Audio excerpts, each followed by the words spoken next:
Вестите од светот ги завршивме со немирите кои што се случуваат во Нова Каледонија. Така ќе го започнеме следниот блок со меѓународната анализа. Што е она што се случува таму? Зошто се потребни овие немири кои што завршија и со жртви за жал? Да, за жал немирите во Нова Каледонија завршија со жртви, со едно големо насилство, односно не се завршени, него веројатно се уште ќе трајат. Нова Каледонија е премногу далеку од нас, премногу далеку од тоа што ние вообичаено сме навикнати да внимаваме или да следиме, но приказната се чини дека е многу интересна и допрва ќе се развива.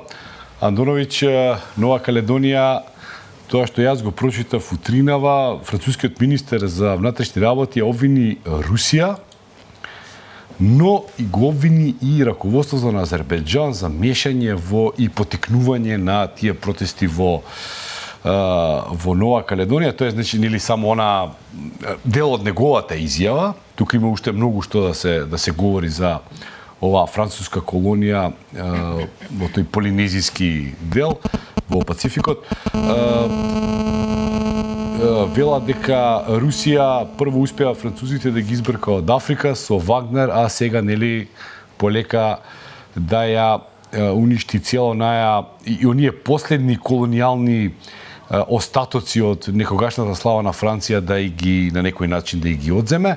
А многу интересно, лугата на Азербејџан вела дека тоа азербејџанскиот председател Алиев успеал да формира некаква невладина организација која се вика Слобода за Нова Каледонија, веројатно не грешам.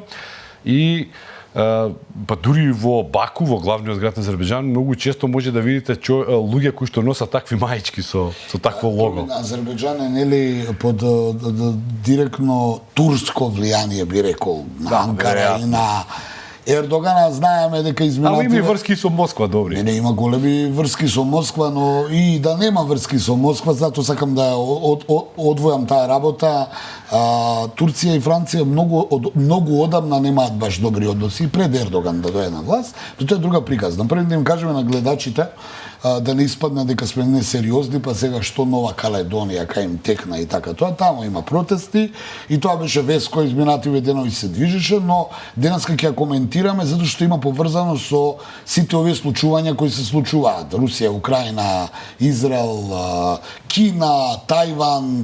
Да им кажеме дека Нова Каледонија е дел од француската некогашна колонија, Микронезија, Полинезија, Меланезија, ова е полинезиски дел, 300.000 луѓе живеат таму, била под француска колонија од 1864 ми се чини, да не навлегувам у бројки, 1950 или малце подоцна се стекнува со независност, но што е трикот тука? Трикот е да, вие сте независни, но сте под Франција се уште и треба да се спроведе гласање и референдум.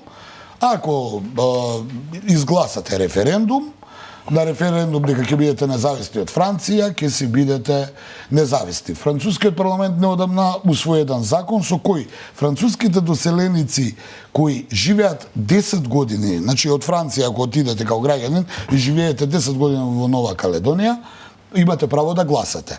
Многу французи изминативе децени, први Франција во претходните векови ги населувала французите, а подоцна французите почнале во своите преку океански територии, условно речено, да живеат, да работат, бидејќи тоа е геостратешки добро место, се наоѓа помеѓу Австралија и Фиџи, и тука сега ти имаат право на глас.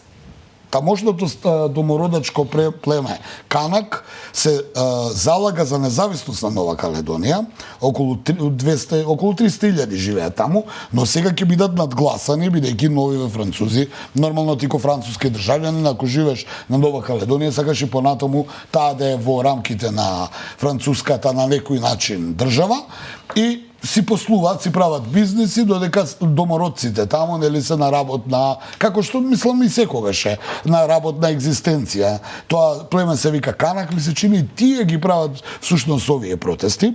Од друга страна, Франција овој потек го направи, зошто? Бидејќи откако изфрлена од Африка, нели со и војнички и со влијание, откако влезе во конфликт со англосаксонците, како што рече Париз тогаш, од нели Австралија, Нов Зеланд, Британија и Соединетите Американски држави, го тргна Париз од и Канада од влијание во Тихиот океан, продажба на нуклеарните подморници француски беа откажани од Австралија.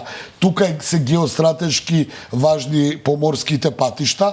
Едина можност да има некакво влијание и контрола на тие геостратешки случувања во Пацификот остана Нова Каледонија. Оттаму и потегна Франција, односно на Макрон, да се обиде таму да остане, бидејќи Франција кој од таму излета, буквално ќе се сведе на држава која не само што нема никакво глобално влијание, туку веќе нема да има ни културолошко.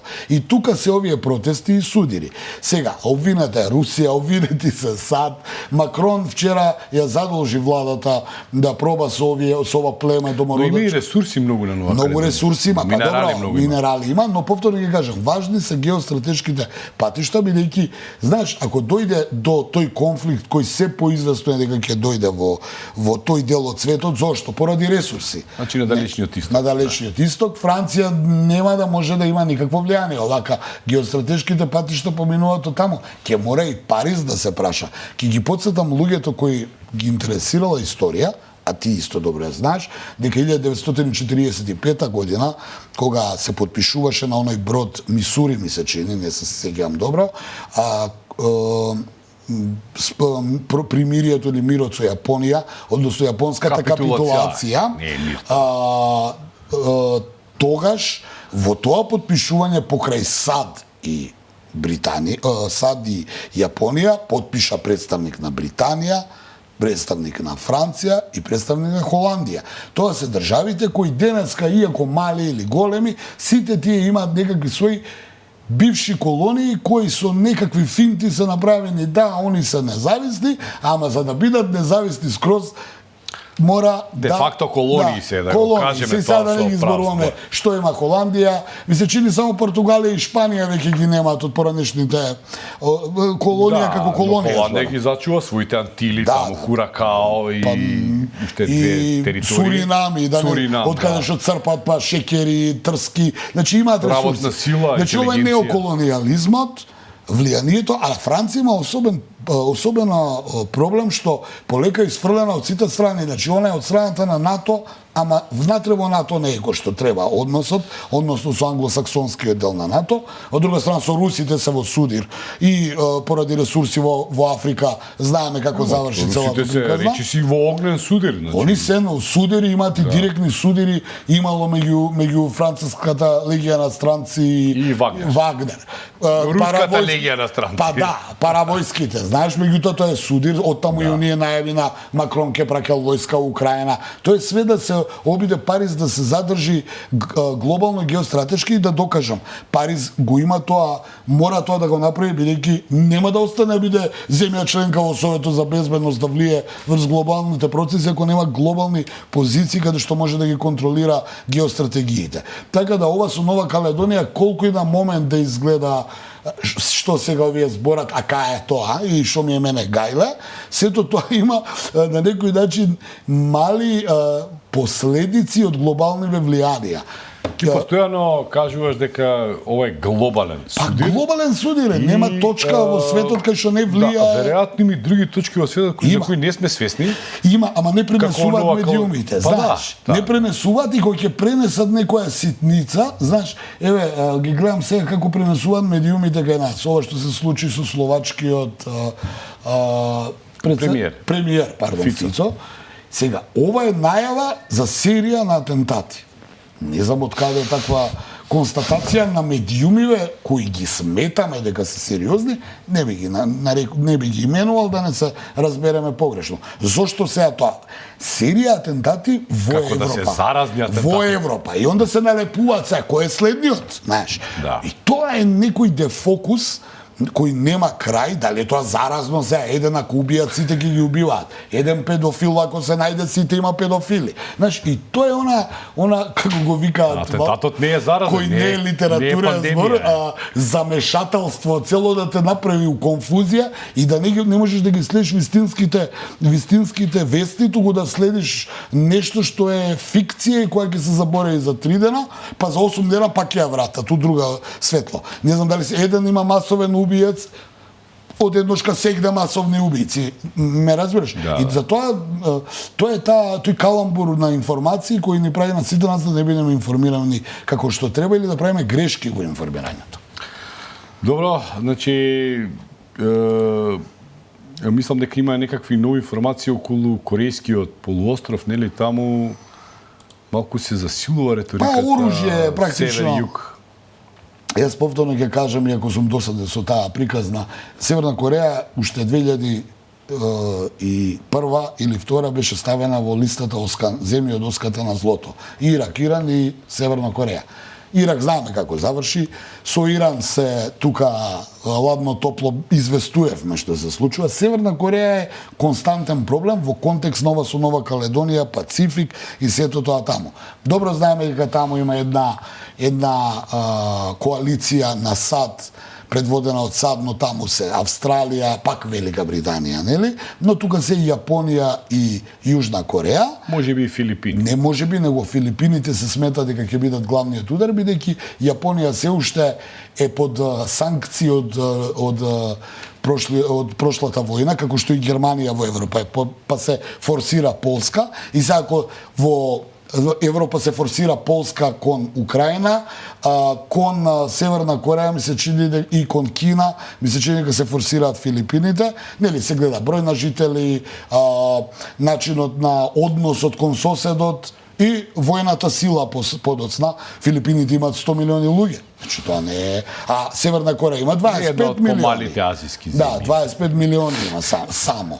И сега Северна Кореја која е во комплетна, да кажеме, со децении блокада, комплетни санкции, каде што буквално за храна имаат проблем луѓето таму. Не го оправдувам дали тој режим таму е добар, лош, тоа не е моја задача, но има многу оружје и муниција, и Русија, и Кина, сега особено Русија, бидејќи исто целосно нели блокирана, има соработка. Се смета дека според извештаите дека Северна Кореја има голем број на гранати. Останати од Втора светска војна, но убиваат луѓе, знаеш, се користат у војна. Може да бидат корисни. Северна Кореја продаде, мислам, не продаде, него и подари на Русија. Значи има соработка со нив. Практично Русија ги крши меѓународните санкции воведени кон Северна Кореја, но пред да започне руската војна инвазија, интервенција или агресија врз Украина. Ме разбираш? Да. Светското право до некаде оди, после запира. Знаеш, као, вие го скршивте. Ако имаш, не знам, поише од 200 авиони, нема за тебе светско право. Така да Јужна Кореја и Северна Кореја, се извинувам, нема ништо ново. Сега за сега, и за мене вество со Северна Кореја ќе биде ако дојде до евентуален отворен судир со Јужна Кореја на таа 72 паралела, каде од 1953 година се поставени линијата на фронтот на Јужна Кореја и Соединетите Американски држави против Северна Кореја. Ќе потсетам, на таа линија на фронт и во Јужна Кореја САД имат стационирано 82.000 војници, што е бројка која е, нели, кажува све за себе. Да, тоа е едно од оние невралгични точки на светот. Која трае, и тоа е исто замрзнат конфликт кој се држи и не се решава. Да. Добро, како е Украина, фронтот Харков, топло-ладно Донецк? Па, пријателски оган, нели? Да. И напади со дронови. Тоа е она што изминативе денови слушаме, секојдневно. Крим е нападнат, Украина го нападна Крим. Сега јас не бив да влегол у тие извештаи, нападнат Крим, 2 повредени, овој го звратиле. Харков, што се случува? Русите продолжуваат со својата... Слушнав дека Липци е предпаѓање, тој е еден... У 3 фронта напаѓаат, вчера беше Херсон нападнат. Да, и дека за многу кратко време се очекува, тоа само пренесувам ја, значи не тврдам ништо, се очекува и самиот Харков, нели, вториот по големина град во Украина, кој имаше едно време 5 милиони, не знам колку има сега. Па 2,5 милиони беше отприлика. Ама целата регија околу 5 милиони Да. што се предградијата. Пак велам, тоа се некои информации повторно не можеме, знаеш. Не може, знае дека ќе дојде во многу брзо ќе дојде под делумна или целотна опсада, јас не ги разбирам тие. И ја војнички исто, термини. вчера се обидов повторно да ги гледам тие нивни некои анализи сега. Значи целта е, повторно ќе кажам, тргнато е на Харков да се искористи првен вакуум просторот со помошта, а ќе кажеме за помошта, пошто имаме нова вест таму, а во исто време да се искористи вакуум просторот, Украина не може да се брани, нема доволно оружје, но нема ни луѓе, тоа вчера го зборувавме, а од друга страна да одбраната од Херсон и од Запорожје да биде изместена да отиде на кај Харков, да го брани Харков и тогаш русите да улетаат каде што им е планот. Не е целта да се освои Харков, барем така велат тие анализи. Не во овој момент. И сега на таа приказна дополнително дојде А и стварно има информации дека украинците голем дел од Може да ги херсонската помисли. одбрана ја префрлиле И што се случи вчера, Русија го нападна во Херсонскиот дел, имаше таму одредени движења, стрелби, артилериска подготовка пред да влезат копнени трупи, а имаше и извештај од украинскиот генералштаб дека ситни единици на руската армија се обиделе да улетаат од таа страна Днепар. Значи, зборуваме за нешто што као точки ги гледаме, тоа се многу комплексни работи, многу тешко е да симплифицираш и да објасниш. Од друга страна, тоа е можеби целта. Утринава дојде уште една информација која ја така ја толкувам, можеби грешам. САД ја одобрија потенцијална продажба на воена опрема на Украина во вредност од 100 милиони долари. И сега таа вест, како ќе ја претолкуваме? Значи, не е помош, него потенцијална продажба. Ако имате пари, купете. Не, него тоа е она сега Трамп, што му се смеевме пред 3 месеци, Трамп вика, јас се противам на помош за Украина, и сега му велат таму, ама чекај, ако не одбраниме Украина, Путин ќе продолжи низ Европа. И он вика, зашто да им даваме? Ајде да им продаваме. И тогаш беше тој осуден и републиканците ја држаа како сегаш помошта за Украина во Сенатот или Конгресот. во Конгресот и во Мање Сенатот. битно сега како информација за нас, за да не оди. И се произлезе дека Трамп во неговиот стил, знаеш, бизнисменски, да, имаме ние, ќе ви дадеме, еве и може и на кредит, но не да е бесплатно, туку еве ви и вратете ни. И сакам да кажам дека полека гледам дека натаму отиде работата, а од друга страна вчера толкувавме заокретот па кон политиката кон Израел, очекувано, вчера Израел доби воена помош од страна на Соединетите американски милиарда држави. беше Да, и сега така експресно додадена. може би се излетувам паушално, но еве ги ставаме двете информации. На крајот, значи, Израел нели продолжува со таа своја офанзива во Рафах, гинат луѓе, гинат цивили, сето тоа лошо се одразува на оние предизборни анкети во кои се мери популарноста на Џо Бајден и неговата администрација во однос на Доналд Трамп, кој како никогаш до сега бил популарен во Соединетите американски држави. Сега, вчера, ова го говорам, нели, ова сме го збореле неколку пати, но сега интересно бидејќи веќе закажана првата дебата која ќе оди на CNN помеѓу двајцата. Две има, ми се чини така. Првата е закажана, а може и 3 да има. Сега не сме сигурни. Тоа се пак повторно кажам информации кои доаѓаат апан. Али првата е закажана, ќе биде на некаде јули, ако не се лажам. Не е ни битно тоа. Дали може дебатата да му помогне на Бајден да ги намали тие, па бога ми, скоро 10% поени? Не знам, и тие анкети и бројки се вклучувајќи ги као сите овие избори. Сме разговарале така во редакција. Многу е тешко да се предвиде. Мене лично ми делува, значи јас кога беше во трка Бајден во први оној мандат кога го доби, имаше многу помалку шанси и беше изненадување, некако ми делуваше дека сигурно ќе победи и некако погодив. Дури една онаква гостување кај еден наш колега во една телевизија која не постои сега со еден сега популарен колега во друга телевизија. Јас тврдев дека ќе победи Бајден, дека ќе победи Трамп, тој тврдеше дека Хилари Клинтон, па јас победив. Сега па уште повеќе ми делува дека Трамп има поголеми шанси да го добие мандатот, но не знам овие анкети во нашиве избори тука. Тоа велам никогаш не би популарен како сега. Да, значи, сега е кога многу беше популарен. непопуларен победи. Но и тоа се покажува понекад дека кога па премногу си падот е поголем. Не знам. Мене ми делува дека Трамп и републиканците се со поголеми шанси одошто актуелната администрација во Вашингтон, особено што е толку комплексна состојбата во светот, да мал настан може да го сврти резултатот на довербата, така да доставиме да видиме, мислам кај да ќе дое ноември, и ќе видиме дали ќе има реизбор или ќе има повторно враќање во Белата куќа. Во меѓувреме можеме само да ги следиме настаниве и случувањава војниве и за жал да констатираме дека тоа преговори, мир, зелена маса некако као да не им се прави муабет, полесно им е да продаваат оружје. Во Белата куќа секако ќе има реизбор. Кој ќе биде реизбор по втор пат ќе видиме. Да. Александра, мислам дека бевме на висината на задачата. Денеска траевме 20 минути.